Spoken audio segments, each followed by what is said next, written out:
Good morning, gentlemen. Day number 2. Um, Man, you've made it through a very very challenging day 1. All right. So I loved hearing in the chat last night that yeah, we've got a handful of guys already like out in the deep end doing things you've never done before. And I imagine today is going to be no different. So, as you're waking up this morning, coming off of 0 calories yesterday, there's been plenty of jokes about basically how quickly you're going to be eating today. But I think the reality is, hopefully, a lot of you are realizing waking up this morning that hunger is not ravenous. If essentially your body has done what it should do over the course of the past 24 hours, or gosh, we're at 30 some now. I'm not good at math. Your body should be utilizing fat, utilizing your adipose tissue, okay, that you've got stored, to give you energy. And it's no longer looking for that from your digestive system. And you should be humming along pretty well this morning, I would think. When I fast like this, man, there's a clarity of mind and clarity of body that, man, I don't know that you get any other way, or at least I've never experienced this feeling any other way. It's I think this is actually what it feels like to be. Your body's actually like satisfied. It's actually getting the fuel it needs. Hunger's really low. Yeah. Hopefully you're feeling really good this morning. So, but we are going to eat today. That is the goal. The goal is to eat today. Like Alex joked yesterday, you certainly don't have to. You can just keep fasting if you'd like. But the plan is meat. Add meat to your salt and your water today.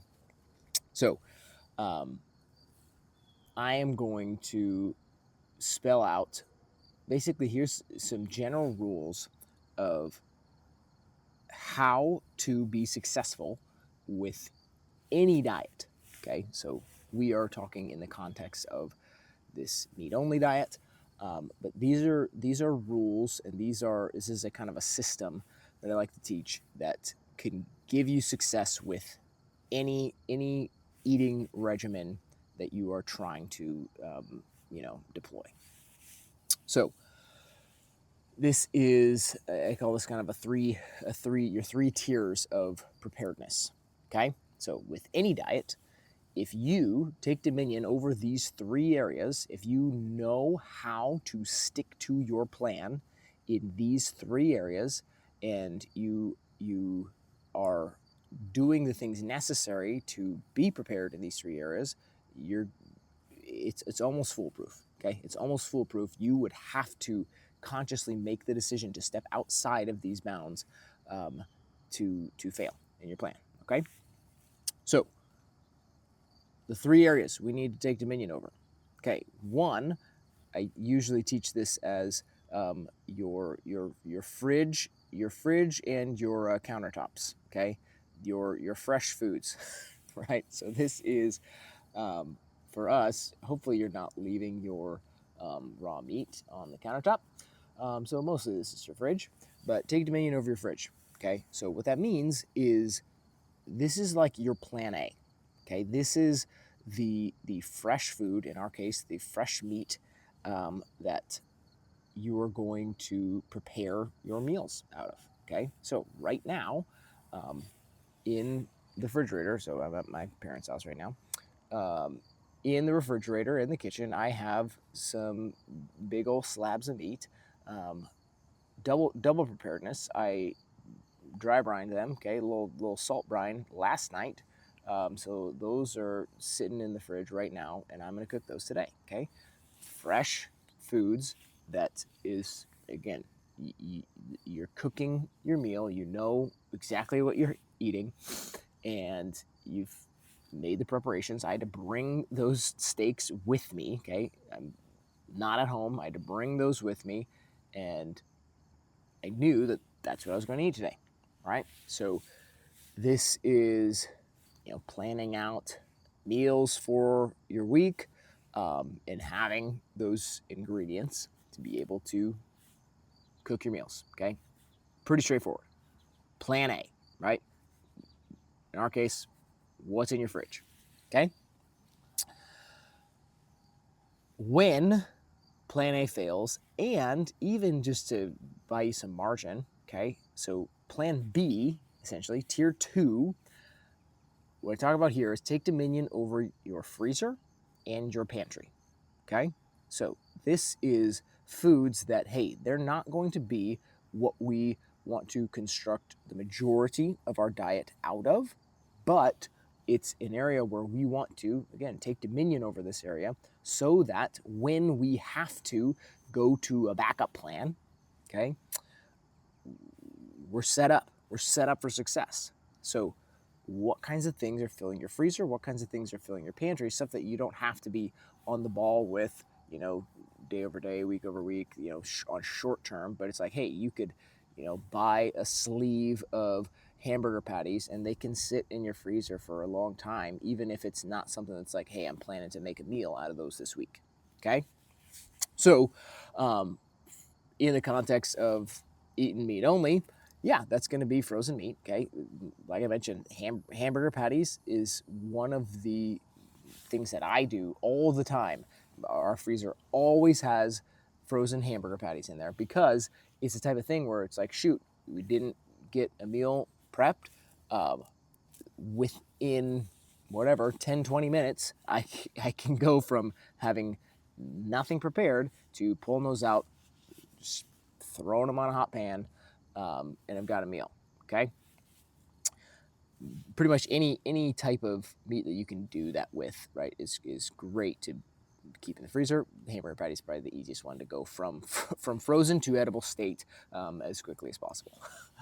But as far as like pantry stuff, in this context, you'd be looking at dried meats, right? So jerky is really the thing here, and this could be something you either make yourself, and you would have complete control over the ingredients going into it, or you can buy something. Okay, so as we descend down these tiers, you might notice that, hey, there actually is some economic cost. It's going to be less lucrative to spend more time in these areas. The cheapest thing is to buy fresh meat and cook it yourself, right? Buying a bunch of jerky that's high quality, that's going to get expensive real quick, but it is a really good option to kind of be a fail safe, right? To be something that's going to help you in a pinch. Okay. One of the ones that I've been getting a lot recently is it's a biltong. Informed Scott on what biltong is yesterday. I believe it just means that they slice it after the drying process. I think that's all that means. So it's like the little steak shaving things. Anyway, Costco's got a great one. There is one additional ingredient other than beef and salt, and it is apple cider vinegar. And I've already told a couple guys, hey, like, totally fine with that. Yes, it's not one of our two ingredients here, but to be fair, it is 99% water, and it's not something that's going to have any effect on the integrity of what we're doing here. Okay, so that's a great one. One thing I forgot to mention about potentially in the fridge, and this would kind of fall under this category though, is something like pre-prepared hard-boiled eggs, kind of in between a tier A and a tier B. I don't think you want to plan to eat hard-boiled eggs for like an entire meal, but if that works for you, great. But actually, we'll say this: hard-boiled eggs, they are a meat only, kind of like superstar. So yeah, keep them in the fridge. Okay, so it's fridge dominion for sure. Um, but it really easy thing to kind of grab um, if you failed to prepare and you don't have fresh meat to cook in the moment, whatever. But they also reach down into this tier 3. Okay, so plan A, have a meal plan, cook fresh meat. Plan B, what's in your freezer? Do you have dry jerky, right? Do you have like quick, easy stuff? So you don't have to fail. Okay. Plan C, when all else fails. Okay. Tier 3, when all else fails, it's like crap. Like the house is literally empty, or you are on the road, right? Or you're unexpectedly somewhere, or whatever, right? For whatever reason, you have to go get something. You have to go purchase some food for your next meal. Okay. In this circumstance, knowing, okay, what restaurants can I go to and get plain meat? Okay. Um, Surprisingly enough, super hack here is McDonald's cooks 100% beef patties on their fryer with no seed oils, no nothing. Okay. I believe it is, oh my gosh, Maha, Steak and Shake, right? They've got 100%, or they've even got grass fed beef patties. Um, Cooking with tallow in the restaurant is a big deal. I'm pretty sure you can tell them, hey, only salt on these, right? So, like, those are quick, somewhat cheap, easy options to go get some beef, right? We've had some of the guys talking about like the the most grocery stores have hot rotisserie chickens ready to go.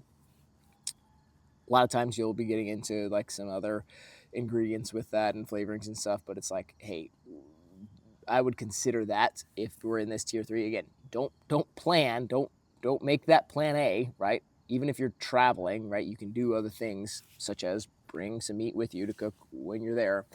But in a pinch, it's like, hey, that's probably one of the best options, one of the best choices you can make. But then the other thing is knowing, like, in a even in a gas station or a grocery store, right? What can you go grab and make a meal out of? Back to our hard-boiled eggs, right? Those are available at pretty much any gas station and any grocery store to grab some hard-boiled eggs. Some places will do some like prepared meats. Again, you might be getting into some seasonings and whatnot, but those are the 3 tiers. Okay, have a meal plan, fresh foods to create those meals. Take dominion over your freezer and your pantry, things that are shelf stable, can sit around for a long time. You don't have to buy every week or every day or whatever. And then if all else fails, know where you can go. Okay, know that you can. I'm probably within half a block of a gas station or something right here, and I guarantee they have hard-boiled eggs in there. Okay, know where you can go to get something to not fail, right? To stay the course, even if it might not be optimal or ideal. What can you do to stick to the plan? Okay, so yeah, that's all I'm going to get to. There's so many things I want to communicate here, but I realize I also have friggin' 40 more, whatever, 41. I'm not good at math. 41 more days of this. So we're gonna spread it out. So how to succeed in any diet you're doing, okay, any eating protocol, take dominion over those 3 areas. All right. Happy Lord's Day. Can't wait to see you guys soon.